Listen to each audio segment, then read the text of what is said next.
मेरे प्रिय बच्चे, आज तुम्हारा इस दिव्य संदेश तक पहुंचना यह प्रमाणित कर रहा है कि तुम्हारे भीतर पुण्य आत्माओं का वास हो रहा है।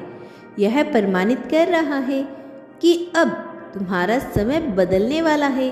तुम्हारे जीवन में एक नया मोड़ आने वाला है और आज मैं तुम्हें इसलिए भी यह अति आवश्यक संदेश देने आई हूँ, क्योंकि आज यदि तुम इसे नहीं जान पाओगे तो तुम बहुत जरूरी बातों से पूरी तरह से वंचित रह जाओगे। दिव्य मार्ग पर जाने से पूरी तरह से वंचित रह जाओगे। वह द्वार जो तुम्हारे लिए खुल रहा है, तुम उस पार जाने से वंचित रह जाओगे। इसीलिए मेरे प्रिय बच्चे, अपनी जीत को सुनिश्चित करने के लिए, अपनी दिव्यता को सुनिश्चित करने के लिए तुम्हें इस संदेश को पूर्णतः अंत तक सुनना है। चाहे परिस्थिति कैसी भी हो, तुम्हें किसी भी हाल में इसे बीच में छोड़कर जाने की भूल नहीं करनी है। इसे आत्म शांत करना है, इसे अपने हृदय में स्थान देना है। प्रिय बच्चे, क्या तुम्हें याद है अपना वह बचपन जब तुम बहुत शर्मीले हुआ करते थे और इसी वजह से बहुत बातें जो तुम्हें रुचित लगती थी, जो तुम्हें निरर्थक लगती थी, तो तुम्हें गलत लगती थी, तुम उसके खिलाफ भी बोल नहीं पाते थे। तुम अंदर ही अंदर भीतर से स्वयं को इतना कमजोर महसूस करते थे कि अपने दिल की बात चाहकर भी किसी से कह नहीं पाते थे। चाहे तुम्हारे मन में कैसी भी भावना हो ना हो, तुम उसे अपनों से व्यक्त नहीं कर पाते थे, ना मित्रों से खुलकर व्यक्त कर पाते थे, ना ही किसी और से। ना ही तुम्हें कभी वह गुरु मिला जो तुम्हें सही मार्ग पर ले जाए, ना ही कोई ऐसा साथी मिला जो सदा तुम्हें यह एहसास दिलाए कि वह हर क्षण हर पल में तुम्हारे साथ ही खड़ा रहने वाला है। मेरे प्रिय, लेकिन फिर भी तुम सदैव यह उम्मीद किया करते थे कि कोई ऐसा इंसान हो जिससे तुम पूरी तरह से खोलकर अपनी सारी बातें, अपनी दिलों की बातों को कह सको। लेकिन इसी क्षण मैं उन समय को कोई भी ऐसा नहीं था जो तुम्हारी बातों को अस्पष्टता को समझ पाए, जो तुम्हें यह एहसास दिला पाए कि तुम्हारे भीतर क्या चल रहा है, जो तुम्हें यह एहसास दिला पाए कि तुम्हारे भीतर के सन्नाटे में भी वह तुम्हारे साथ खड़ा रहेगा। तो तुम अपने दर्द को बयान नहीं कर पाते थे। तुम तो चाहते थे कि तुम किसी से अपना दर्द बयां कर सको, लेकिन कोई ऐसा नहीं था जिससे तुम कह सको। तुम्हारे भीतर एक गुमनाम सन्नाटा छाया रहता था। तुम्हारे मन में भी वही सन्नाटा छाया रहता था और उस सन्नाटे के बावजूद भी तुम्हारा अंतर्मन कोलाहल से भरा हुआ था। यह दोनों बातें एक दूसरे की प्रतिद्वंद्वित लगती है, लेकिन तुम दोनों ही परिस्थिति से गुजर रहे थे। तुम अपने जीवन में जिस तरह से चिंतित थे, जिस तरह से अकेलेपन का तुमने अनुभव किया था, जिस तरह के संग्रह को तुमने झेला था, उसे बयां कर पाना अत्यंत ही मुश्किल है। तुम चाहते थे कि कोई ऐसा तुम्हारे मित्र में, कोई ऐसा हो तुम्हारे परिवार का जिससे तुम अपनी बात पूर्णतः दिल खोलकर कह सको। तुम कल्पना करते थे, तुमने विचार किया, तुम सोचा करते थे, बहुत सारी कल्पनाएं, बहुत सारे विचार कि तुम कैसे परिस्थिति में व्यवहार करोगे, कैसे किसी परिस्थिति में अपनी बातों को रखोगे। लेकिन सामान्य आने पर, परिस्थितियों के समक्ष होने पर तुम भयभीत भी हो जाया करते थे। तुम अपनी बात रख नहीं पाया करते थे और फिर तुम्हारे मन में विचारों का एक तूफान उमड़ पड़ता है। फिर से नई कल्पनाएं जन्म ले लेती थी, फिर से नई तरह की परिस्थितियां बनती थी। मेरे प्रिय, धीरे धीरे तुम्हारे मन में ऐसी बातें बैठ गई, ऐसी कुट्ठा बैठ गई, ऐसी निराशा कि तुम चाहकर भी अपनी बात रख नहीं पाती थी। और यह सदा से ही तुम्हारे साथ रहा है और इसका प्रभाव आज भी तुम्हारे जीवन में परिलक्षित हो रहा है। आज भी तुम अपनी बातों को कहने में संकोच करते हो।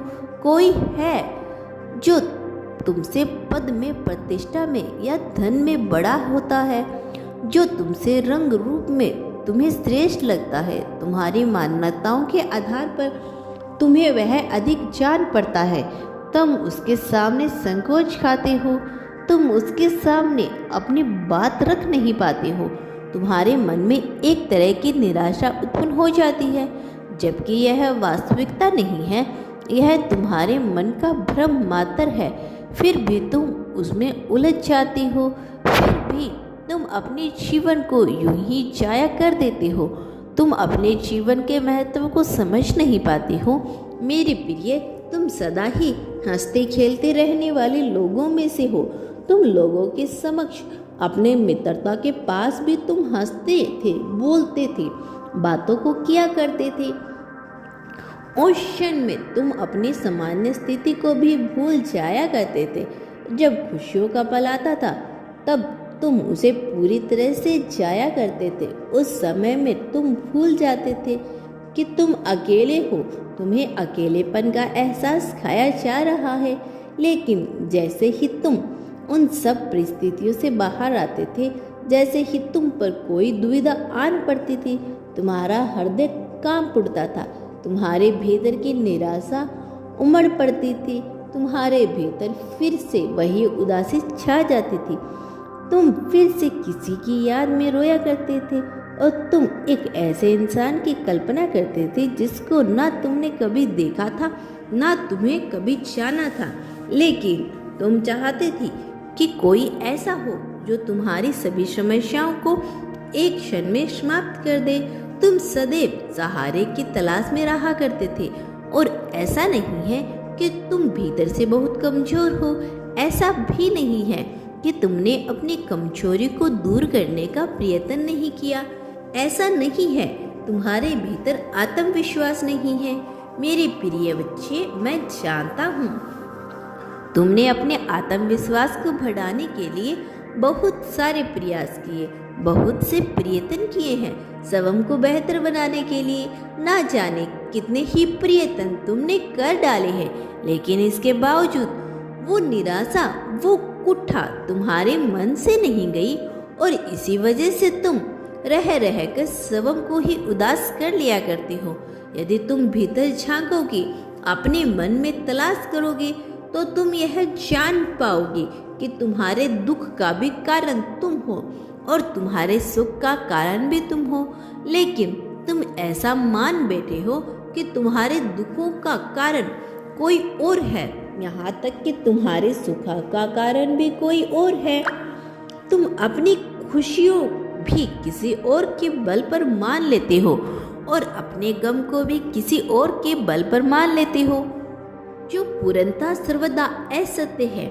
मेरे प्रिय, यह केवल तुम्हारी मान्यता है, तुम्हारा भ्रम है, जो तुम्हें ऐसा करने पर, ऐसा सोचने पर मजबूर कर रहा है। जबकि वास्तविकता में तुम एक ऐसे व्यक्ति हो जो पूरी तरह से ताकत से भरे हुए हो। यह ताकत तुम्हारे भीतर है और इसी वजह से तुम आध्यात्मिकता के इस मार्ग पर इतना आगे आ सके हो। तुम अलग हो। जब तुम गौर से झांक कर अपने भीतर, अपने जीवन में देखोगे तो तुम यह पाओगे कि तुम्हारे आसपास के लोग कैसे अहंकार से चूर चूर हो चुके हैं, कैसे वह पद प्रतिष्ठा की धन की आड़ में खुद को बहुत ज़्यादा शक्तिशाली मान बैठे हैं, जबकि उनका यह अहंकार बिल्कुल ही निरर्थक है। इनका यह अहंकार किसी काम का नहीं है। वह एक बल में टूट सकता है, लेकिन यह कर्मों का फल है जो अभी चल रहा है। वह समय चक्कर की बात है जो अभी तुम्हारी समझ में नहीं आ रहा है, लेकिन जल्द ही तुम्हें समझ में आएगा। मेरे प्रिय बच्चे, मैं जानता हूँ कि तुम्हारे दिल में क्या क्या गुजरी है, कौन कौन सी पीड़ा सही है तुमने। अकेलेपन का जो तुमने घूंट पिया है वह अन्य लोगों के लिए सह पाना सामान्य बात नहीं है। मेरे प्रिय, जो तुमने सहा है, जिस तरह का संग्रह तुमने देखा है, वह भले ही अभी तुम्हें सामान्य लग रहा हो, लेकिन वास्तविकता में वह सामान्य नहीं है। वास्तविकता में वह उत्कृष्ट है। वास्तविकता में तुम सामान्य नहीं हो, तुम विशिष्ट हो और तुम जीत की ओर बढ़ चले हो। यह जीत जो तुमने बहुत पहले मिल जानी चाहिए थी, लेकिन परिस्थितियां ऐसी बन नहीं रही थी कि वह तुम्हारे हाथ नहीं लग पा रही थी। मेरे प्रिय बच्चे, मैं जानती हूँ तुम क्या करना चाहते हो। मैं जानती हूँ कि तुम किस प्रकार की चाहत रखते हो, लेकिन सत्य सदा वैसा नहीं होता जैसा हमारा मन बुनता है, जैसा हमारा विचार बुनता है। सत्य सदा एक जैसा नहीं होता। सत्य अभी तुम्हें दिखाई नहीं पड़ रहा है और जल्द ही तुम्हें दिखाई देगा। जल्द ही तुम उसे वाकिफ हो पाओगे। मेरे प्रिय, तुम्हारी आर्थिक समस्याएं मुझसे छिपी नहीं है, तुम्हारी मानसिक समस्या भी मुझसे छुपी नहीं है। प्रेम संबंध में तुम्हारे साथ जो घटना घटी वह मुझसे छुपी हुआ नहीं है। मैं सब कुछ देख रहा हूँ। मैं नियंत्रण आलंकन कर रहा हूँ। मैं तुम्हारा मूल्यांकन कर रहा हूँ, लेकिन तुम्हें ऐसा लगता है कि तुम्हें यह सब बहुत जल्द मिल जाना चाहिए। तुम अधीर हो उठते हो और यही अधीरता तुम्हें उससे दूर ले जा रही है। वह जीत जो तुम्हें हार लग रही है, वह जीत जो तुम्हारे सामने ही खड़ी है, वह जीत जिसे तुम अपनाने वाले हो, वह जीत तुम्हें मिल रही है, लेकिन तुम भ्रमित हो रही हो। तुम्हारा मन भटक रहा है। तुम शांति की कल्पना करके धन की चाह करते हो। तुम जब धन की चाह करते हो, उसी क्षण प्रेम की भी चाह करते हो। तुम्हारे विचार बदलते रहते हैं, तुम्हारी चाहत बदलती रहती है और यही तुम्हारे लिए बाधा बन रही है। तुम एक जगह केंद्रित नहीं हो पा रहे हो और तुम्हारी केंद्रीकृत होना अत्यंत आवश्यक है। मेरे प्रिय, तुम ऐसे समाज की कल्पना करते हो जहाँ कोई दुख ना हो, जहाँ क्षण भर की भी समस्या ना हो, जहाँ लोग एक दूसरे के साथ मेल मिलाप करके प्रसन्नता से रहें। लेकिन हर मनुष्य का सत्य अलग होता है। सबके का तरीका, देखने का तरीका अलग होता है। जो तुम्हारे लिए हिस्सा है, किसी के लिए अहिस्सा हो सकती है। जो तुम्हारे लिए अहिस्सा है, वो किसी के लिए हिस्सा हो सकती है। इसीलिए तुम्हें सही गलत के पैमाने से मुक्त होना होगा। जब तुम सही गलत के पैमाने से मुक्त हो जाओगे तो तुम धीरे धीरे पाओगे कि तुम्हारा जीवन सरल हो रहा है। तुम अपने संबंधों, अपने रिश्तेदारों से जिस तरह का भाव अपने मन में उत्पन्न करते हो, उन्हें त्यागना होगा। ना तो उन्हें तुम्हें प्रेम की दृष्टि से देखना है, ना तो उन्हें नफरत की दृष्टि से देखना। यह दोनों ही भाव मिथ्या है। इन दोनों भावों का अस्तित्व भी नहीं है। तुम्हें केवल और केवल अपने जीवन का विचार करना होगा। तुम्हें चीज़ों के उपभोग का सुकून लेना होगा, लेकिन आवश्यकता से ज़्यादा चीज़ें इकट्ठी कर लेना निरर्थक है। आवश्यकता से ज़्यादा चीज़ें अपने पास रख लेना दुख का कारण बन रही है जाएगा। मेरे प्रिय, हर चीज़ की एक सीमा होती है। मैं जानता हूँ कि तुम सीमा से बाहर जाकर कुछ सोचते नहीं आए हो। तुम सीमा में रहकर भी सारी कल्पनाएं करना चाहते हो, लेकिन ऐसा क्या है जो तुम्हारे लिए बाधा बन रहा है? ऐसा क्या है जो तुम उन चीज़ों को हासिल नहीं कर पा रही हो जो तुमने हासिल करने लेना चाहिए? विचार करो, गहन विचार करो। सारा सत्य तुम्हारे सामने ही है। तुम परिश्रम कर रहे हो, अथक परिश्रम कर रही हो, लेकिन तुम्हें यह प्रयास करने की आवश्यकता भी नहीं है। तुम्हें तो शांति से बैठकर ध्यान में उतरकर अपने मन में यह सोचना है कि जो तुम चाह कर रही हो वह वास्तविकता में क्या है। मैं आज तुम्हें यह बता देना चाहती हूँ कि मैं तुम्हें वह सब कुछ प्रदान कर रहा हूँ जो तुम्हें चाहिए। मैं तुम्हें जीत की तरफ बढ़ा रहा हूँ। मैं जानता हूँ कि तुम योग्य हो। तुम जो कुछ भी पाना चाहते हो, उसे पाने में, उसे चाहने में कोई बुराई भी नहीं है, कोई भी समस्या नहीं है, क्योंकि तुम पाना चाहते हो वह न केवल अपने लिए बल्कि अपने साथ साथ दूसरों के लिए भलाई का विचार किया है। तुमने और तुम्हारी मौलिकता तुम्हें ऐसा करने को मजबूर भी करती रहती है। तुम सदैव दूसरों की सहायता करने को प्रेरित होते हो। मैं जानता हूँ कि तुम दूसरों के दुख में कभी भी सुख नहीं ढूंढते हो।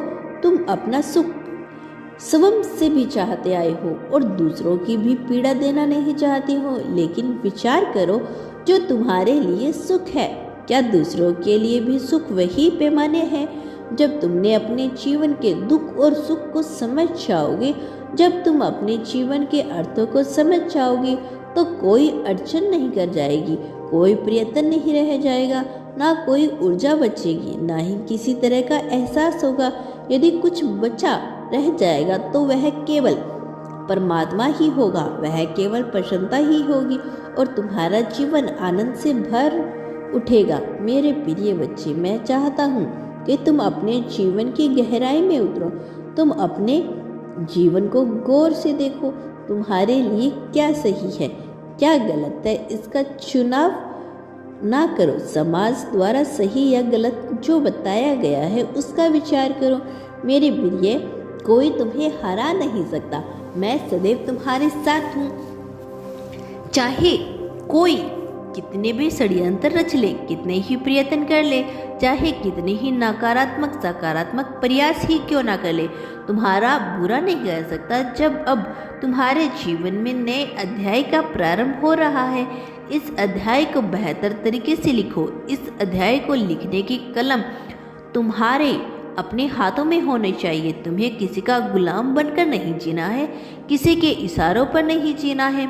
तुम अपने जीवन को अपने मन मर्जी से जीना प्रारंभ करो, लेकिन इसका अर्थ यह नहीं है कि अपने मन के दास हो जाओ, बल्कि तुम्हें अपने मन को अपना दास बनाना होगा। फिर तुम्हें सहज रूप से इस जीवन को जीना होगा। तुम्हारे जीवन में तुम्हें ग्रहण करने की आदत को अपनाना होगा, लेकिन इसके साथ ही वह सब कुछ जो तुम्हें उपयोगी नहीं लगता उसका त्याग करना होगा। फिर चाहे वह तुम्हें कितना ही प्रिय क्यों ना हो। मेरे प्रिय, इस प्रगति में वही लो जितनी तुम्हें आवश्यकता है। आवश्यकता से अधिक यदि प्रगति से तुम मांग करोगे तो वह तुम्हारे किसी काम का नहीं आएगा। उपभोग उतना ही करो जितना तुम्हें आवश्यकता है, फिर वह सब कुछ मिल जाएगा जिसकी तुम कामना करते हो। तुम्हारी कामना इतनी ज़्यादा नहीं है कि उसे पूरा नहीं किया जा सकता। यह निश्चित तौर पर पूरा होगा। तुम्हें अंदर से शांत होना होगा। तुम्हें अपने भीतर की व्याकुलता को, अपने मन की जिज्ञासा को शांत करना होगा और धैर्यपूर्वक जीवन जीना होगा। मैं कह रहा हूँ, कोई तुम्हें हरा नहीं सकता। मैं तुम्हारे लिए वह मार्ग प्रदर्शित कर रहा हूँ जहाँ से तुम्हारा महत्व न केवल अपनों की नज़रों में बढ़ेगा बल्कि अन्य लोगों की भी नज़रों में बढ़ जाएगा। तुम अब समृद्धि के उस मार्ग पर बढ़ने वाले हो जहाँ से तुम्हारे लिए कुछ भी असंभव ना होगा। मेरी प्रिय, नई आवृत्ति है। इस नई आवृत्ति के साथ तुम्हें सामंजस्य बिठाना होगा और जब मनुष्य नई आवृत्ति में प्रवेश करता है तो उसके जीवन में थोड़ा उतार चढ़ाव आता ही है। ऐसे समय में उसके सामने थोड़ी दुविधा आती ही है, लेकिन इसे घबराना नहीं चाहिए बल्कि अपने संकल्प की शक्ति को मजबूत करना चाहिए। अपने भीतर के आत्मविश्वास को ढूंढना चाहिए और यही बाहर से नहीं मिलेगा या किसी की बातों से नहीं मिलेगा। ऐसा आत्मविश्वास अस्थायी होता है जो दूसरों की बातों से या दूसरों के कहने से मिलता है। तुमने अपने भीतर के आत्मविश्वास को बाहर निकालना होगा। यह तुम्हारे अंदर ही बसा हुआ है, इसे बाहर निकालो। अपने भीतर झांको, सब कुछ तुम्हें मिल ही रहा है, कुछ तुमसे छूटा हुआ नहीं है। मैं तुम्हें विजय दिलाकर रहूँगा। जीवन के हर मोड़ पर तुम जीत जाओगी। जीवन के हर रास्ते पर तुम्हारे साथ मैं रहूँगा और साथ ही मैं ऐसे सच्चे साथी को भेजूंगा जो तुम्हें आगे बढ़ने में तुम्हारी सहायता करो, जो तुम्हारे मन से नकारात्मकता को निकाले, जो उस परिस्थिति में भी तुम्हारा दामन न छोड़े जब हर कोई तुम्हारे खिलाफ हो, मैं तुम्हारे जीवन में ऐसे मनुष्य को निश्चित तौर पर भेजूंगा, लेकिन तुम्हें साथ में ही उन लोगों का भी त्याग करना होगा जो लोग तुम्हारे लिए आवश्यक नहीं है। वह लोग जो समाज में केवल तुम्हें नीचा दिखाने का प्रयत्न करता है, फिर वह तुम्हारे कितने ही अपने ही क्यों ना हो, कितने ही करीबी क्यों ना हो, तुम्हें उनका हाथ छोड़ना होगा, क्योंकि वह अंत तक तुम्हें नीचे खींचने का कार्य करेंगे। और तुम चाहे कितनी भी सकारात्मक लोगों के साथ रहो, यदि तुम नकारात्मक व्यक्ति के साथ रहोगे तो नकारात्मकता तुम्हें अपनी तरफ खींच ही लेगी। तुमने वह कहावत तो सुनी होगी ना, एक मछली पूरे तालाब को गंदा कर सकती है। इसी तरह मेरे प्रिय, तुम चाहे लाखों सकारात्मक मनुष्य के साथ रहो, लेकिन यदि एक नकारात्मक मनुष्य के साथ रहोगे तो वह तुम्हें अंत तक नीचे ही लेगा। और मैं नहीं चाहता कि तुम्हारे जीवन में किसी भी तरह की नकारात्मकता आए, क्योंकि ऐसा होने से तुम्हारे प्रयास विफल हो जाते हैं। और तुमने जब अर्थक प्रयास किया है इस मार्ग पे आने के लिए, तो तुम्हारी जीत होनी ही चाहिए। मेरे प्रिय, स्वयं को अकेला और उदास समझना बंद करो, स्वयं को कमजोर मानना बंद कर दो। तुम्हारी जीत सुनिश्चित हो चुकी है। तुम बहुत ही जल्द उस जीवन को जीने वाले हो जिसकी तुमने कल्पना की थी, वो जिसमें तुम्हारे लिए खुशियाँ ही खुशियाँ हैं। तुम्हारा कल्याण हो मेरे बच्चे। मैं जल्द लौटूंगा अपना अगला संदेश लेकर। मेरे आने वाले संदेश की प्रतीक्षा करना। मेरे प्रिय बच्चे, मेरा आशीर्वाद सदैव तुम्हारे साथ है, इस बात को याद रखना। सदा सुखी रहो, तुम्हारा कल्याण होगा। अभी तत्क्षण तुम अपनी जीत की पुष्टि करो। संख्या 1 लिखकर अपनी जीत की पुष्टि करो। ऐसा करना तुम्हारे लिए आवश्यक है। ऐसा करते ही तुम ब्रह्मांड में अपनी ऊर्जा को छोड़ देते हो। तुम जीत चाहते हो, इसीलिए तुम्हें नियंत्रण ऐसा करते रहना चाहिए। मेरे प्रिय बच्चे, तुम्हारा कल्याण होगा।